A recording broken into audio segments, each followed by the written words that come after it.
In 1918, a tiny, silent killer ravaged the world. Bioterrorism on a horrifying scale. And it was just like the Black Death. It just went around the world and it wiped out thousands and thousands of people. The 1918 influenza was extremely virulent, probably the worst infectious disease outbreak ever recorded.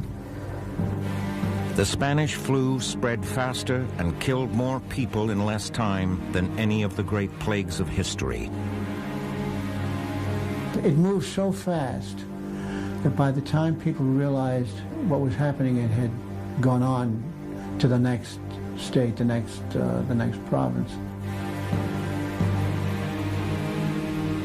It didn't seem to matter if you were totally isolated in the middle of the Arctic, you could still get it. And who could explain this, I don't know. There was no cure and no explanation for why it came so suddenly and killed so fast. Now, well, that was one of the mysteries. How is this thing spreading? It just seemed to be coming out of nowhere and going and being everywhere at once. Then, just as quickly, it was gone.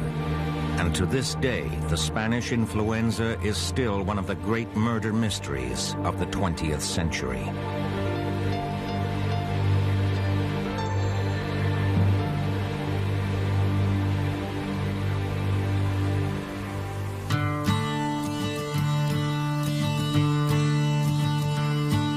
March 11th, 1918, Fort Riley, an American forces base in Kansas.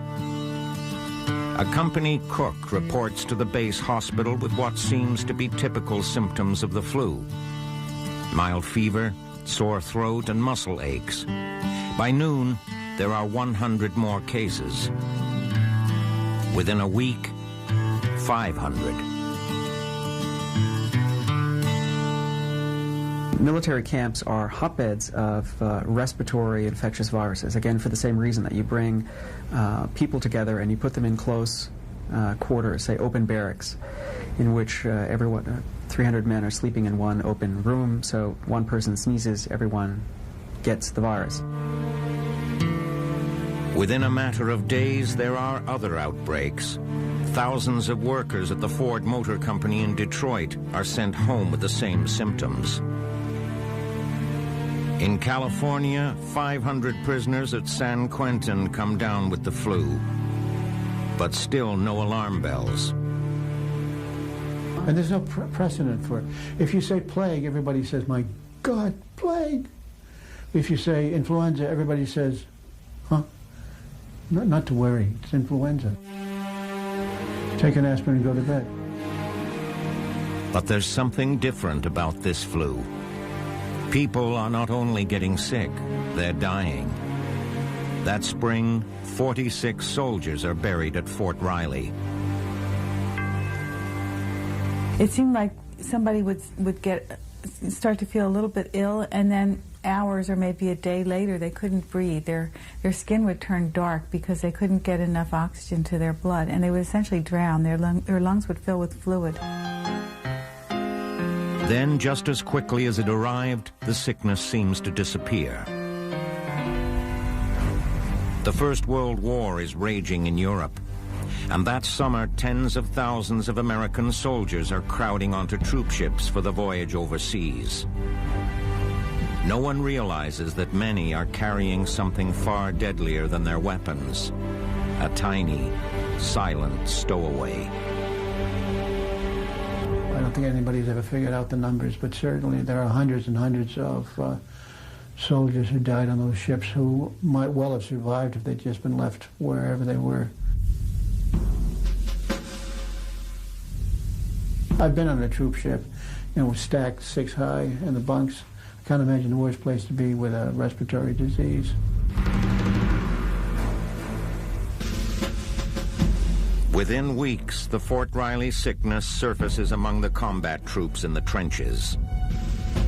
The virus passes first from the Americans to the British, French, and Commonwealth troops, and then effortlessly crosses no man's land to infect the German army. So you bring a virus that's infectious from one person to another into populations where people are stressed and then severely crowded. They're crowded on troop ships, they're crowded in trenches, they're crowded in barracks. And so you have the virus can just really efficiently spread from person to person. So entire companies, entire armies would come down with the flu within just a couple of days. In no time, the virus has jumped the channel into Britain and crossed the mountains into Italy. When it arrives in Spain, the epidemic is reported in the public press for the first time. In a strange twist of history, this is what gives the flu its name. In Europe, nobody was talking about it because of wartime secrecy. But Spain was unaligned at that time, and it was reported. So people said, oh, there's this Spanish flu, because that was like the only country that was admitting they had it. And of course, Spain had influenza just like everybody else did, but publicized it, let the world know about it. So by the process of elimination, the poor Spaniards got this title hung around their neck of the Spanish flu. As it spreads through Europe, the virus mutates, grows stronger and more deadly.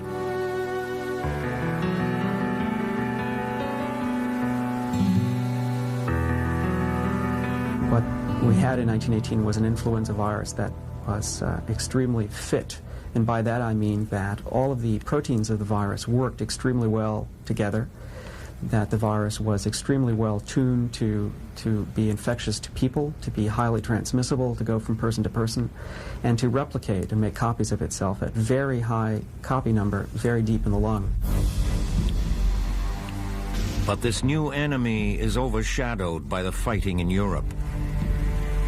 North America is preoccupied with recruiting drives and bond rallies to feed the war effort.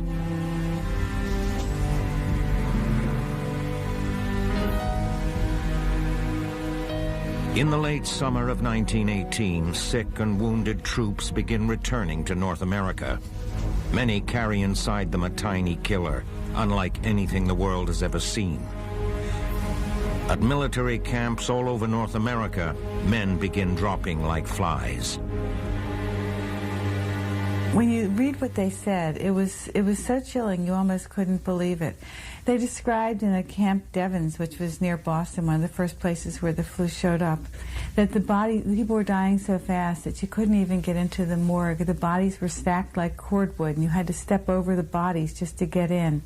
They said it took special trains to carry away the dead. At some camps, soldiers in the prime of life are dying at the rate of 100 a day.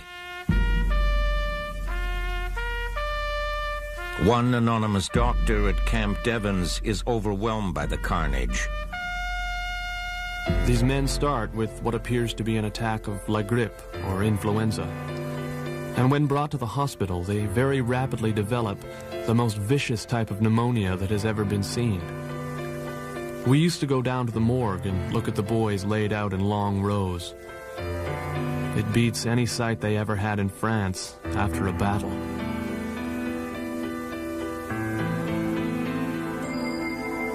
Medical science has worked wonders on other killer diseases, smallpox, anthrax, and meningitis. But against this epidemic, it is helpless. No one understands what causes it, how it spreads, or how to stop it. They didn't know what the hell was going on. They didn't know anything about viruses. They were looking for a needle in the haystack. They didn't know there was a needle, and they didn't know what a haystack was. So they spun their wheels wildly. Nothing worked. It was one of those things that just sort of was spreading like wildfire so quickly no one could even understand how it was doing it.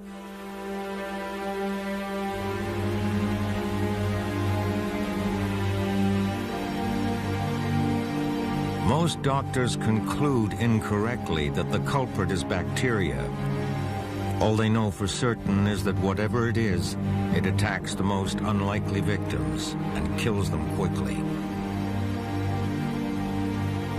young, healthy 25-year-olds, 30-year-olds, would get the flu and then die in just a couple of days.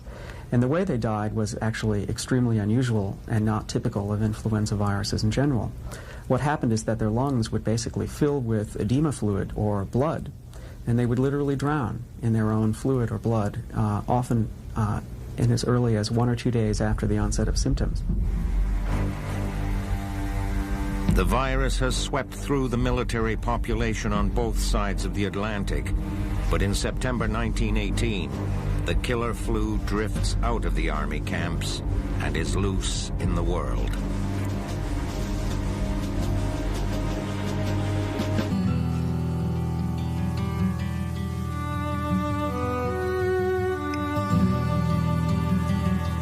By the fall of 1918, Spanish influenza has rounded the globe in just 4 months and goes from epidemic to pandemic. It has already killed tens of thousands of people in its first wave. Now it returns to North America with greater fury. It arrives in Canada in September, hitting the big port towns first. The first civilian outbreak was in a college in Quebec, Victoriaville, and 2 of the boys became ill and followed immediately after by 398 more. So the poor heads of the school were at a complete loss, and they shipped them all off across the province if they were well enough to stand, and presumably they carried the flu germ with them. In a matter of weeks, flu is everywhere across the province. Thousands of cases crowd the hospitals, infecting nurses, doctors, and other patients. In Montreal alone, the flu kills more than 3,000 people. I can remember very, very clearly, for example, at that time, when the flu, that the people seemed to be dying all over the place. I mean, death seemed to be very commonplace. Tom Kieran's was only 5 years old when the flu hit Montreal, and every day on his street there were 2 or 3 funerals. But I can remember playing with my cousin, and suddenly I was told that he was dead and he was going to be buried. Returning soldiers, some of whom had survived 4 years on the battlefields of the Great War, now fall prey to an unseen killer. Geraldine Wakely's grandfather is one of them. He came back here to work. He was an orderly, I guess, in the hospital, helping to take care of these men.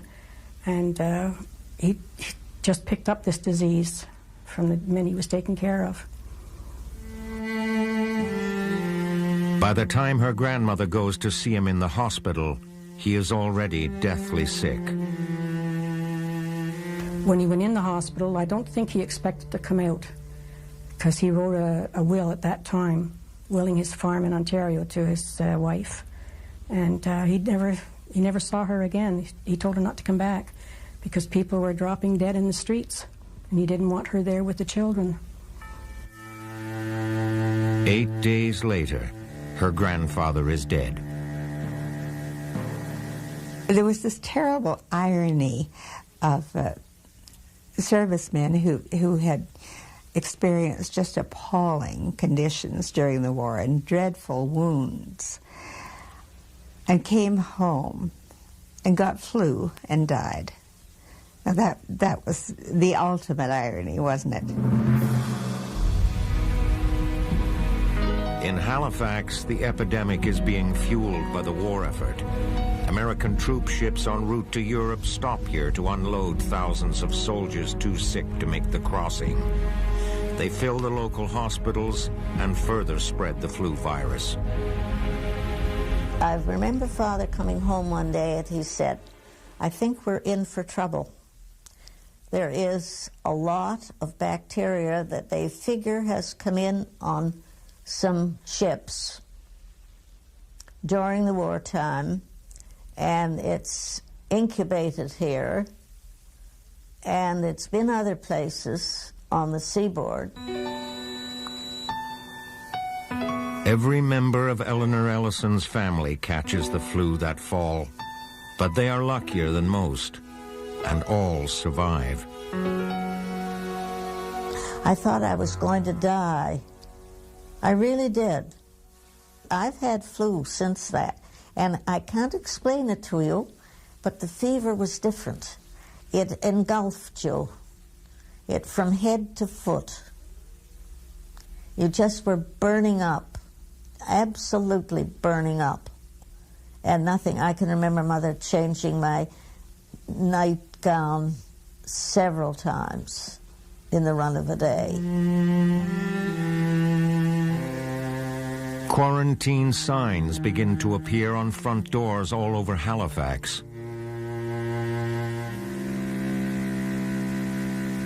I looked up and down the street, and practically everybody on the street was quarantined because it was highly contagious. But nothing seems to stop or even slow the spread of the deadly virus. It is so contagious that even the most isolated communities are not immune. The sickness comes to the native village of Okak on the Labrador coast on a supply boat. The Harmony was one of the ships that came from Europe with supplies, and she had brought a supply of, I guess, the things people would need for the winter, and had left late in the fall. And apparently the story that my mother told me was that there was somebody sick on that ship, on the Harmony, and this is where they think that the flu came from England. It took only a few hours to unload the stores and it was gone. But that crewman had left something else behind. Influenza flashes through the village in a matter of days. Beatrice Watt's mother often told her the story of what happened in the remote native village.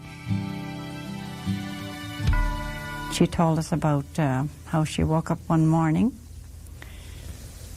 and her stepfather was lying by the stove. He had been out bringing in wood to light the fire. And she spoke to him, but he didn't respond. He just didn't move. Then she ran to her mom. Her mother was still in bed, sleeping. And she said she called to her mother to tell her mother that her stepfather was just lying there. She didn't know what was wrong with him. And when she touched her mom didn't move. She had died in her sleep, and she still had the baby, her youngest baby, my mother's youngest brother, on her breast.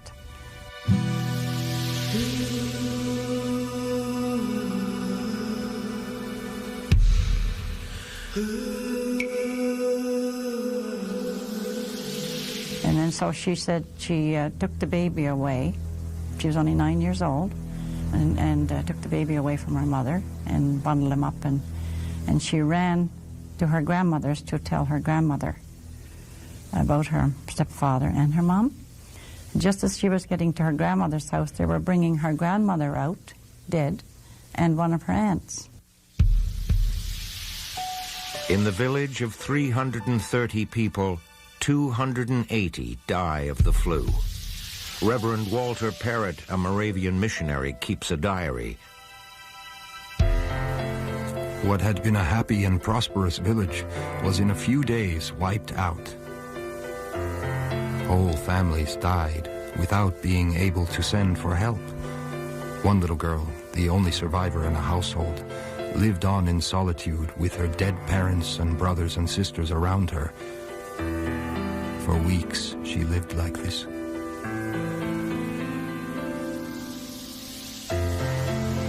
The flu flashes through native villages all over Labrador.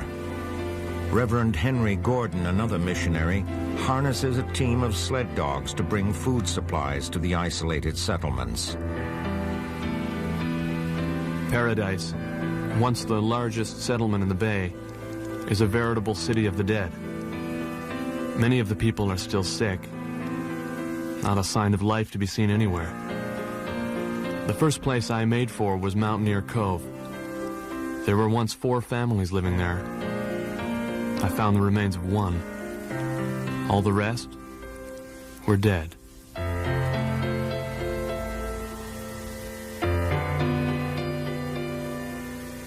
Edward Pardee is one of 5 children Reverend Gordon found orphaned in one of the houses.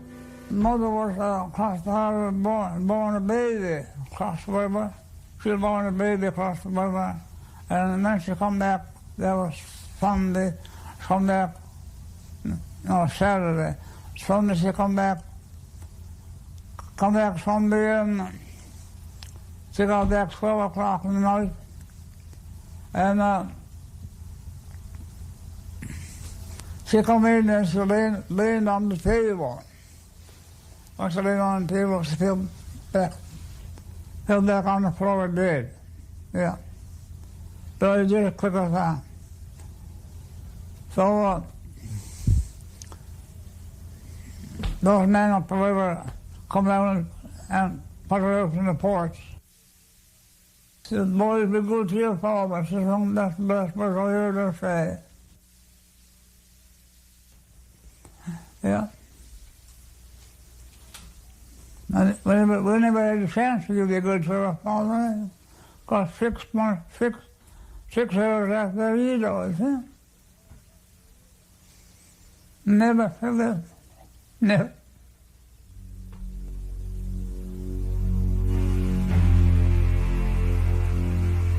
Together, the survivors and the missionary take on the awful task of burying the dead.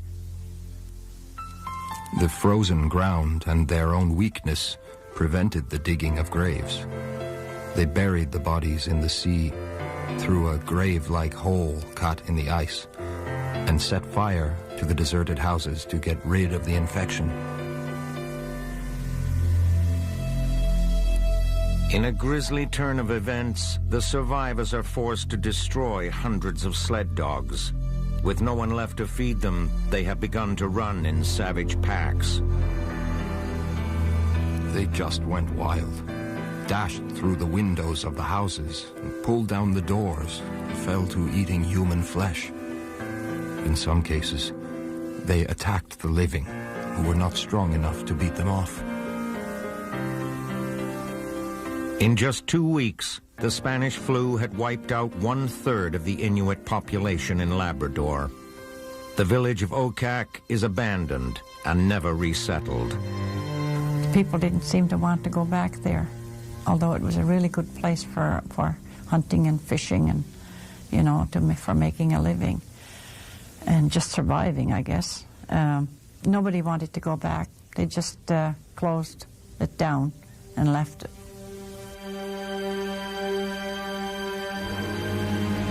By October 1918, virtually every town and village in North America is under siege. They begin to look like ghost towns. Afraid to venture out, people shut themselves in their houses, and businesses are forced to close their doors. Theaters suffered, and schools, even churches. There was one point where the Roman Catholic priest I think this was in Montreal, walked along the street and blessed people because they were not able to meet in one big place. In Montreal, the flu is killing people at the rate of 165 a day. In Toronto, a special trolley car is adapted to carry coffins to the cemetery because the hearses can't keep up. In Philadelphia, 700 people die in a single day in October. Victor Vaughn, the Surgeon General of the U.S. Army, concludes, if the epidemic continues its mathematical rate of acceleration, civilization could easily disappear from the face of the earth in a matter of weeks.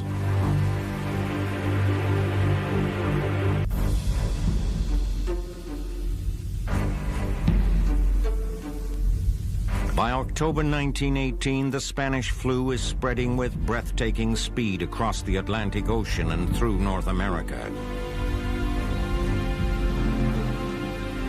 Canadian soldiers stand a better chance of surviving the trenches of the Western Front than surviving an attack of the flu. At one point, there were 10,000 servicemen sick here and something like 49,000 in Britain, some enormous number. And the people who nursed them took over schools and convents as temporary places. And they said sometimes they could hardly get along the rows between the cots. To the doctors and nurses, it is an enormous murder mystery. They cannot understand how it spreads and why this particular flu is so lethal. Most of those who died, the majority were people who got secondary bacterial infections and would take 10 days, 2 weeks to die. But there were a very significant number of people who would, on Tuesday, come down with the disease and Thursday be dead. And most disturbing is the flu's choice of victims. Usually, influenza kills the very old and the very young, but not this time. There are a lot of people who die of flu every year, but they are not young, healthy people. And that's one of the mysteries of the flu. Why would it kill the young and the healthy? And of course it also hit its usual victims, but the big group that were dying were the young and the healthy. Medical science is handicapped by 1918 technology. Viruses are unknown and microscopes are too crude to see them. Most doctors conclude it is a bacterium that causes the flu, but they are fighting the wrong enemy. I think that what you have is a virus that spreads very efficiently person to person through respiratory spread, that is, little droplets of water that are coughed out or sneezed out of one person and breathed in to another person. And these viruses spread very efficiently no matter what. The medical community is grasping for solutions to a problem it cannot understand. Faced with an inexplicable killer, governments at every level are in chaos. They have no answers, but they must do something, anything. There weren't any vaccines, there weren't any cures. The only things that they could come up with were absurd, like wearing gauze masks, shutting down the schools and churches so people wouldn't breathe on each other. I saw pictures of whole schools and staffs of banks and insurance companies, everyone wearing a mask. It was quite ghostly looking. In Canada, a federal Department of Health does not even exist yet. Provinces and municipalities take matters into their own hands. Some ban public meetings of any kind. Others impose fines or jail terms for sneezing or spitting in the street. Every day there are rumors of some new wonder cure, and hucksters prey on people's fears to sell everything from galoshes to Ovaltine.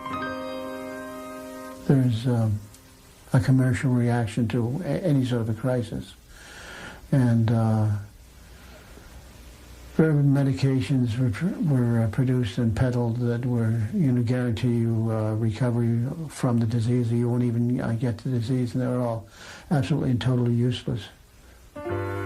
Equally worthless are the dozens of folk remedies that circulate. Bags of mothballs or camphor worn around the neck, goose grease, castor oil, or turpentine. They sprinkled sulfur in their shoes. They carried pans of sulfur through the house, lit. That was to purify the air. Some people said a salt herring tied around the throat would cure. They mixed sulfur with molasses and made sulfur and molasses kind of a light yellow colored that tasted pretty good. And actually you could eat that with a spoon or a piece of bread.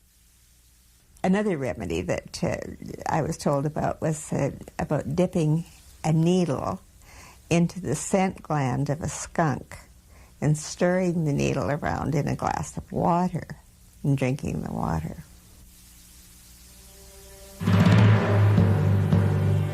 But nothing slows the epidemic.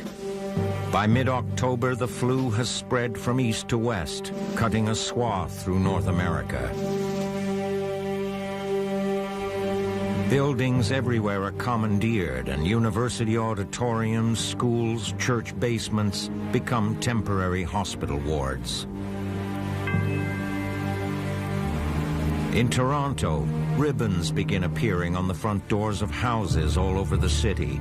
A gray sash for the loss of an adult, white for the death of a child.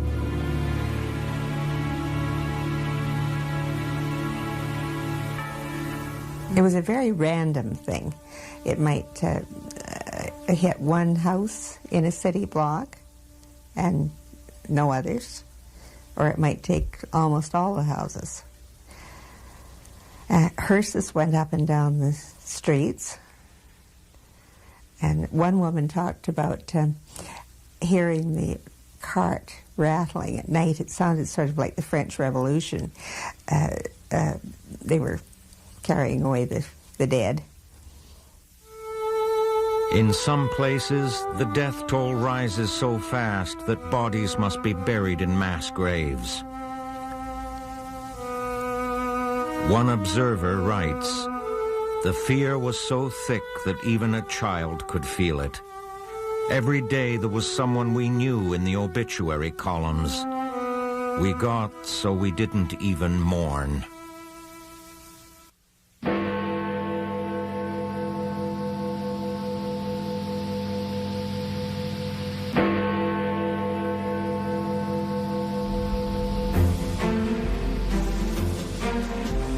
Armistice Day, November 11th, 1918. A sense of relief sweeps over the world as news comes that the Great War is finally over. All over North America and Europe, there are victory parades and celebrations in the streets. I can remember, 5 years old, looking from our top veranda on the 3rd floor at 195 LaPorte Avenue, looking down on the street. And my mother and my Aunt Lena, both young women, relatively young women at the time, linking their arms and dancing together in the street. There was such joy that the war at last was over. But there is no peace in the war against the flu. In November 1918, in Ontario alone, another 3,000 people die from the virus. One woman remembers the end of the war, Armistice Day. There was so much celebration, and her mother and 4 of her brothers and sisters had been ill with flu. On the day of the celebration, she and her father were at the graveside of her mother. They could hear the bells ringing. She found this very, very hard to take. It is a cruel irony that the armistice actually speeds the spread of influenza. People ignore the ban on public gatherings, rush into the streets and hug and kiss, infecting each other. Canadian soldiers are coming home at the rate of 3,500 a month. As they fan out across the country, the silent killer travels with them. Men coming from off the ships. But very often they maybe didn't have active flu, but they were incubating it. So if they got to, say they got to Winnipeg, get off the train, everybody was so happy to see them, and then they'd go into the city and spread it around. The epidemic spreads west, following the rail lines. Some towns refuse to allow the trains to stop. Others order health inspectors to check passengers before they're permitted into the station. But still the flu spreads. through the prairies in Alberta, across the Rockies, all the way to the Pacific coast. You can protect yourself from either AIDS or Ebola. You have to be in direct contact with body fluids. And we know how to prevent them. We know how to protect ourselves from them. And with tuberculosis too, you can quarantine the sick and you can prevent the spread of it. There's no way that anybody could think of to prevent the spread of this flu. So-called flu vaccines begin to appear on the market, and thousands of people rush to their doctors to get inoculated. But the injections are the product of nothing more than guesswork. I talked to a doctor in San Francisco, a man in his 80s, who was producing vaccines and putting them in people's arms in 1918, and he cheerfully told me, I asked him what was in it. He said it was a soup. We took sputum and sort of, strained it and punched it into people's arms. People's arms got really hurt, which was encouraging because you knew something had been done. But the vaccines are no more effective than the gauze masks and home remedies. About all society can do is bury the dead and care for the sick. Thousands of volunteers offer their help to meet what seems an endless demand. Any woman who could help by changing beds, doing laundry, cooking, whatever, was asked to come forward. And there were wonderful breakdowns of the social barriers. There were matrons who had never come any closer to household duties than telling their cooks what to do or instructing their maids. Suddenly found themselves changing beds and feeding people, washing floors. It was quite remarkable. By Christmas 1918, the hospitals are overflowing. Temporary treatment shelters are full, and health officials are at their wits' end. Then, just as it seems nothing can stop the flu, it begins to retreat on its own. Towns and cities begin to see a sharp decline in the number of cases, and newspapers report that death rates are dropping dramatically. Doctors are as perplexed by its departure as they were by its arrival. The 1918 influenza was a big medical mystery. Here was the largest influenza pandemic in history, possibly the worst infectious disease outbreak of all human history, with about 40 million deaths, 500 million cases. And yet no one knew anything about the virus directly. It will be another decade and a half before medical researchers discover the flu virus. But in 1918, all anyone can understand clearly is the carnage it has caused. 50,000 Canadians have died, nearly as many as have been killed during the whole of the First World War. In the United States, so many die from the flu that for 1918, the average life expectancy drops by 13 years. They killed more Americans than died in battle in World War I, World War II, Korea, and Vietnam combined.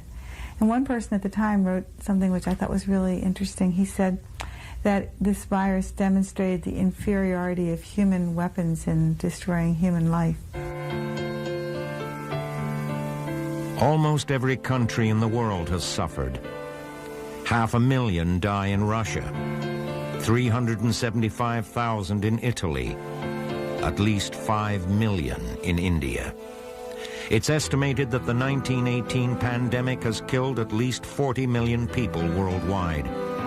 But most experts agree the numbers are probably much higher.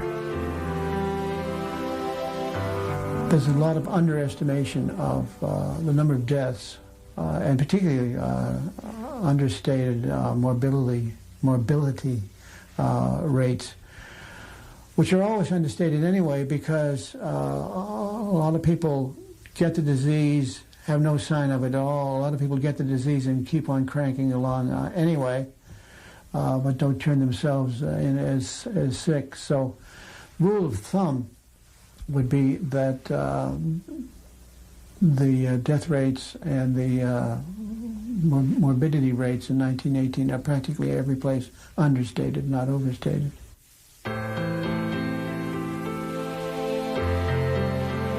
Even by conservative estimates, the 1918 influenza killed more people in a shorter period of time than any disease in history. And no one yet knows why it was so deadly. The records indicate there is another pandemic coming. The question is when.